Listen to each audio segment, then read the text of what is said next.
Welcome to the Entrepreneur Podcast, where we take a look inside the lives of the accomplished and successful businessmen and women. We'll get up close and personal with the founders of booming startups. So lean in and prepare to carry away something to skyrocket your own business. Please subscribe to our show and do leave us a review. It means a lot to us. Now, here's your host, Rajeev.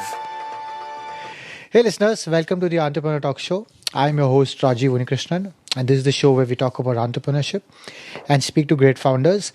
Today we have with us Aakanksha Bhargava, CEO and President of PM Relocations Private Limited. PM Relocations is a one-stop solution for mobility needs with respect to anybody relocating within India or overseas. Its service portfolio includes household goods, packing, moving, office shifting, and many other different types of shifting. Welcome, Aakanksha. Thank you. I'm very happy to be here. Just a brief intro. Aakanksha joined PM Relocations when she was 21 years as a manager of international sales. She began quickly changing things around, and the effects were beginning to show very early on. She went on to handle PMR's corporate sales, marketing, operations, and other departments. Since she joined, the growth has been quite staggering, from a turnover of 2 crores in 2010 to 40 crores in 2015. I think for the new numbers, we'll ask her later on. But it's a huge, impressive jump by any standard. She did education at the SPJN School of Management and also has won the Best Women's Leader Award at the Business Today SME Awards in 2015. Again, welcome, Aakanksha. Do fill in any gaps in the intro and do let us know what's going on in your world today. Sure. Thank you for such a nice introduction. I think the industry that I am from and I belong to is a very unrecognized and a very unorganized space in my part of the world. Correct. In fact, not just in India, but globally. If you think of shifting homes or like shifting to a new world, there are still no clarity of how this process works and which are the leaders or how professional people are going to be who are going to walk into your house. Especially India, when you're obviously at the alert all the time and you don't know who to trust and who not to trust. Yeah. So when I joined, this is my father's business. He started in 1986. Okay. Just when I was born, I was 6 months old. And Okay. he went ahead and, took the plunge, and he's the first generation entrepreneur. And Okay. he started from Kolkata. That's where I was born. And for the 20 years that he was running the company, he never thought I would do this, primarily because of the kind of industry this is, and women are not really into the labor-intensive side of the world in the country. Correct. And there are a lot of challenges in terms of your vendors, your labor, and also at the end of the day, it's not considered a very typical, exciting, glamorous business. It's like when I finished my MBA and I had to start working, it was like, why are you not joining a consulting company or a FMCG or getting into some really like great, awesome, good-looking job? And they were like, you're getting into a transporter business. I said, hold on, we are not transporters, So that's a statement and introduction I've been saying for a very long time, that I'm not a transporter. That's how I start sometimes. Yeah. Okay. So Carry on. So just keeping it short. So that's how I started, and when I got into it, I was not very encouraged by people except my own father and my mom. And they said, do what you really believe in. So when I started, it was a big hurdle in front, because we were a stagnant company. We were not growing because my dad never thought anybody's going to do this. And nobody took me seriously. My clients didn't, my staff didn't, my suppliers didn't, the world outside didn't. Yes, but I believed in the next 6 months when I was here, I realized that there was so much of a gap, because when people don't know what you do and you have to introduce with like a full paragraph and not one line, then you know that you have a huge scope to change the way people look at your business. Correct. So that's the journey I've taken up. Okay. And I think it's a long way to go, because we're still doing a lot of B2B. Okay. Yeah. So before we get into the actual business, first, any passions outside of work? I've been a dancer for a very long time in my life. I don't do that a lot now, but I want to start somewhere again. I've been a trained Kathak dancer for almost like 20 years of my life. I was heading my choreography society in my college and then B school, and did a lot of shows and stuff like that. But that's something I want to start again. I learned piano in the middle. I want to I have started that again. So I do my piano lessons and I want to start my dance again. And yes, I love Bollywood and cricket, like a typical Indian, a typical Indian. Yes. So tell our listeners a bit about PM Relocations. So PMR today is one of the leading relocation companies in India. We are primarily a B2B player. That is, we work with all the corporates that have relocation policies for their people when they move across the world. Okay. We also look after global mobility contracts where we don't just move from India, but we also move people from a Singapore to a London or a Singapore to a New York. So, or from a Shanghai to a Beijing. So it's a global contract that we run from. So the mobility industry works on these global tenders and contracts. So today we stand very aggressively working with almost the top 50 companies of the world, starting from the Microsofts, the Pepsis, the Coca-Colas, and American Embassy, the American School. We are now getting into the B2C market in the country because I realize, like I said, it's a huge, huge market and it's not untapped because anybody and everybody who has to move still don't know who to go to. They have to Google out and they still are very stressed and confused and very, very Correct. terribly afraid of giving their stuff to somebody they don't know. So we're trying to change that. We're trying to come up with a new brand called packmoverelocate.com, which is an online platform for anybody who needs to move. So you can log on, you say, I want to move from here to here. We do an online survey. We'll also call you. And then everything is our headache. Okay. So that's where we are. And Okay. so we've just taken off and we are in the momentum of growth. Excellent. Hopefully it's going to be a 40 to a 75, then to 100 and 200 soon. Yes, I'm sure. So what's the vision for PMR? So we want to be a complete end-to-end relocation solution provider. Okay. That is, you need to, like, right from the time you have to think of moving to the time you're settled, everything needs to be taken care by us, right? From the time of getting your departure help to, paying your getting your bank account closed, getting your driver license done and everything, to shifting your house, to finding your house, to getting your carpenter, plumber, electrician, anybody that you need help from, setting in the city, your council, putting your kids to school if it's an international assignment, setting you in, and basically like a 3-month window to help you feel at home. Correct.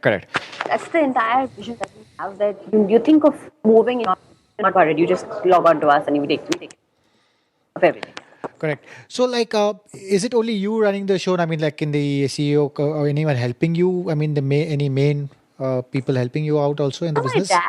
My dad and my mom are still part of the business. I mean, I think my dad has been a mover all his life, and he's going to be telling us he is, he's really passionate about this. And every experience everything that we've learned in terms of the operations and the nitty-gritties of how things should be done comes from him.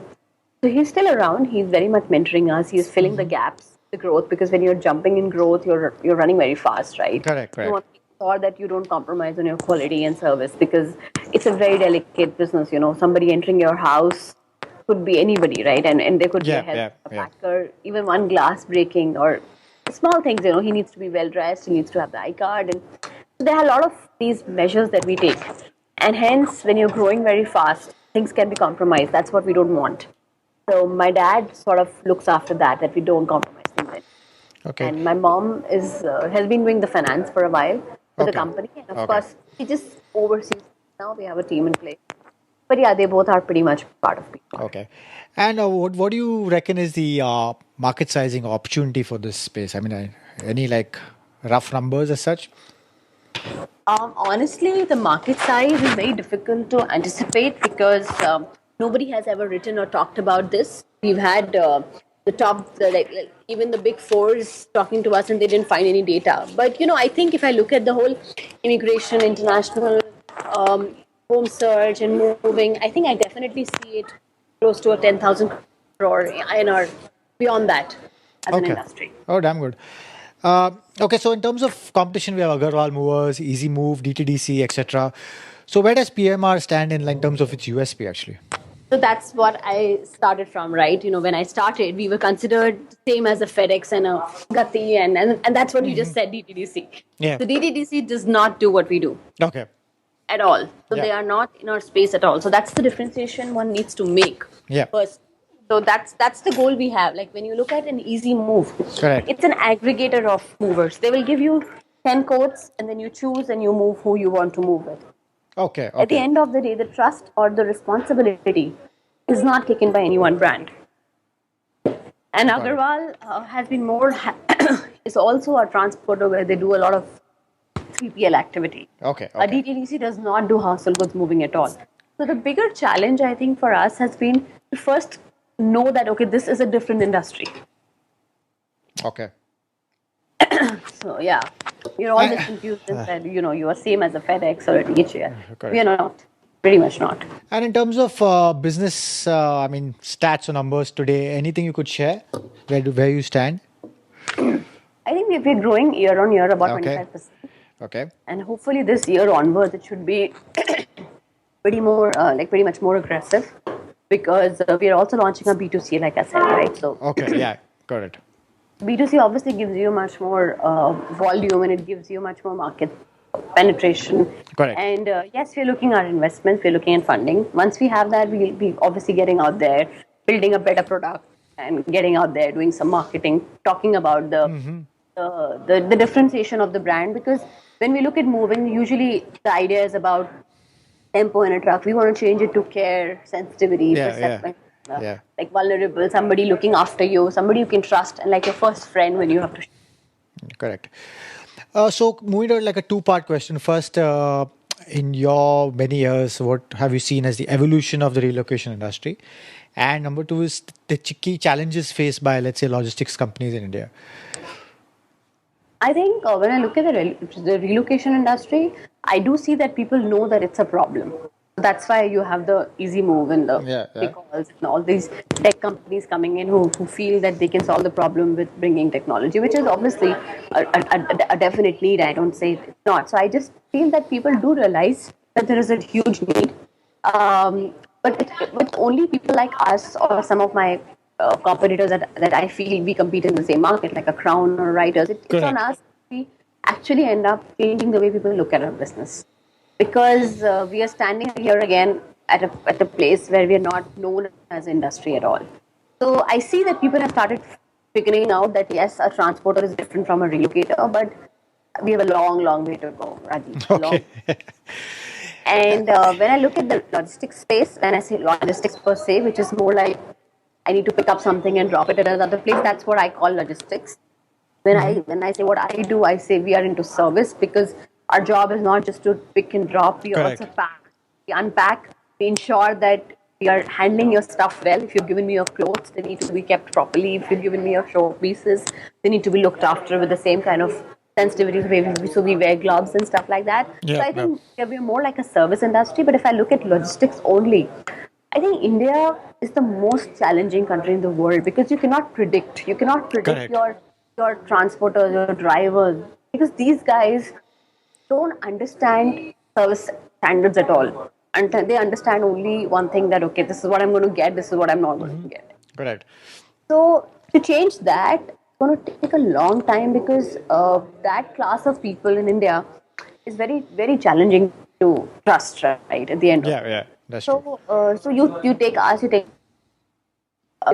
any of these e-com express or any of the logistics companies. I think all of them face the same problem of the right kind of people in the business. And there are a lot of people who are hardworking, there's no question. But the problem is the trust, the training, and also the continuity, Correct. So, in terms of what has worked for PMR over the years and what has not, in your opinion? Quality, that's it. Okay. That's quality. That's it. You take care of your clients, they will always take care of you. And how has it been running a venture like this in a male-dominated industry?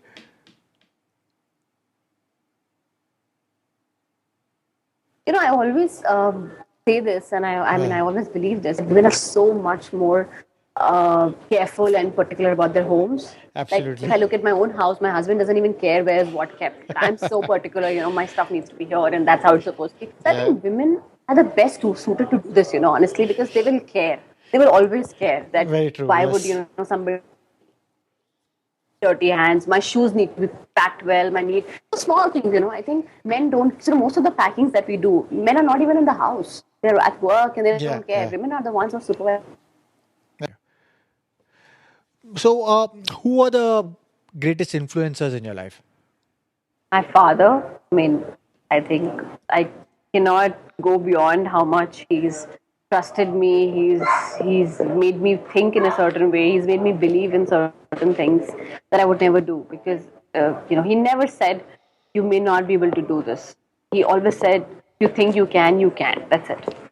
So, leaving your daughter in a new city, which you don't understand the language at 21, and letting her do her own thing, I think that's been my biggest learning. And when I say influencer, I think I also see his life as a big influence because he started with almost nothing and to a level where he could, give me an upbringing which was not about because I didn't have this, you should also not do this. He brought me up very differently from other children, and that's why people, when people ask me, how do you do this? How do you decide so many things? How can you manage 10 things at a point of time? I said I was brought up like that always.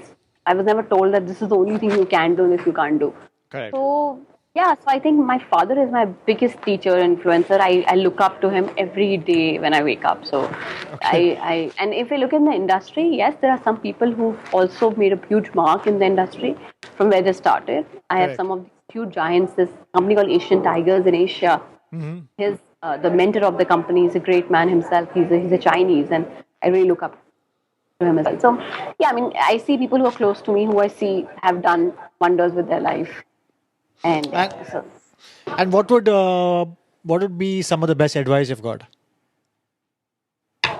Okay. So I don't know. I think I've always been told by my mother and my father both that whatever you decide, you should stand by your decision at the end of it. You should not come back Very and true. say, why did I do this? Okay, if you did it, then you should always either you think through it, and if you take up something, stand by that decision, even if you've gone down the drain with it and you've not succeeded at all. But it's okay, you should stand by what you did.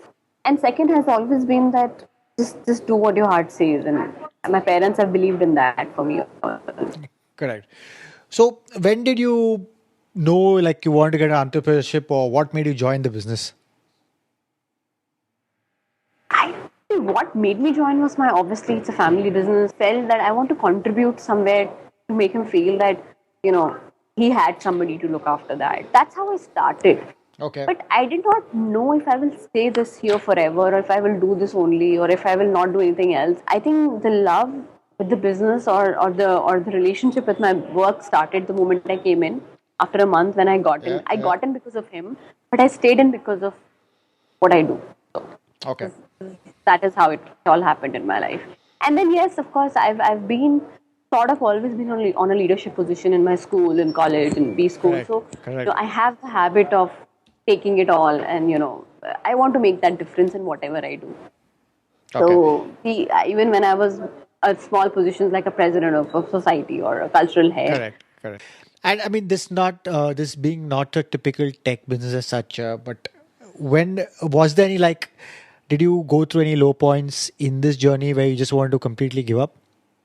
Oh yes, absolutely. I mean, I'm sure everybody does that, and I went through a really, really hard time.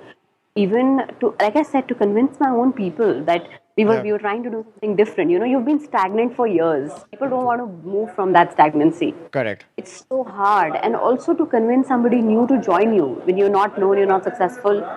I think there've been so many times. I mean, I may not have thought that I want to give it up, but absolute doubt. Yeah, when you're so young, you're thinking your friends are well settled in a job. Added another burden to the family of expanding the business. Okay. So I did go through that because my first thing that I did was to take a debt to grow the business. Okay. And I lived in a lot of stress. And of course, in 2012, we lost a very big global contract, because of some international changes. That was close to about 10 CR. So that point of time, I was in Amsterdam, and I think I know that was, I think, the most lowest point of my life ever. Okay.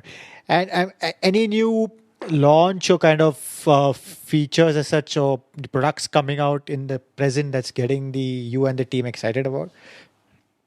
Yeah, so I said we're launching packmoverelocate.com, right? Yeah. So we're using technology now to reach out to the masses. You could be living in the most smallest city like a Jaipur, Jodhpur, and you could still log onto a website and say, I want to move within a Jodhpur.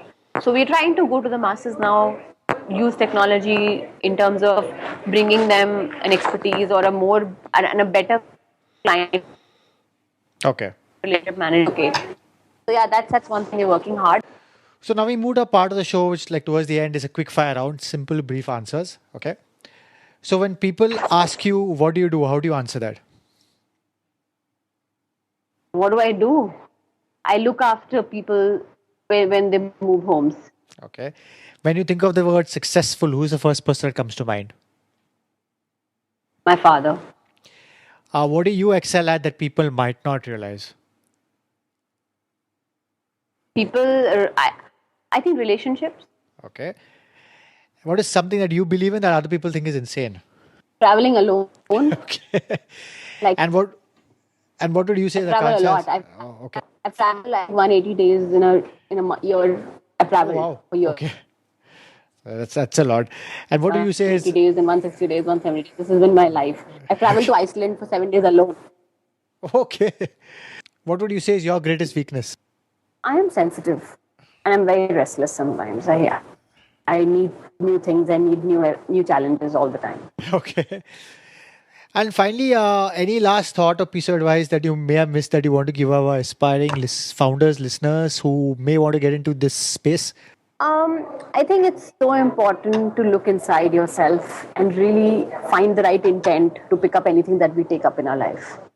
Okay. I feel intention is the key and the driver to success. If you get into something with the right intention and the right love and the right passion, you cannot ever fail. Your relationship with your work or your anybody that you're with, the intention, the passion are the three important indicators of why you should do something. And it could be anything, anything. Yeah. So that's where these are the three things that I think I've found perfectly in my life. Okay. Right. So again, Aakanksha, thanks for taking the time to talk to us and inspiring our listeners to start their own ventures. And all the very best with scaling PM Relocations and also with PackMove. So do visit PM Relocations and also visit us at the Asian Entrepreneur to get the show notes. And please subscribe to our show on iTunes and the various web platforms. Hey Rajeev, thank you so much for doing this because pleasure. You are the kind of people who bring in some so unknown people and industries in limelight because it's important to talk about what people do are not regular businesses. Thank you so much. Okay. It's really great. Thanks a lot. Thank you. Thank you for listening, and please subscribe to the show so you don't miss an episode. In the meantime, head over to theasianentrepreneur.com and check out show notes and other information to motivate you in your entrepreneurial endeavors.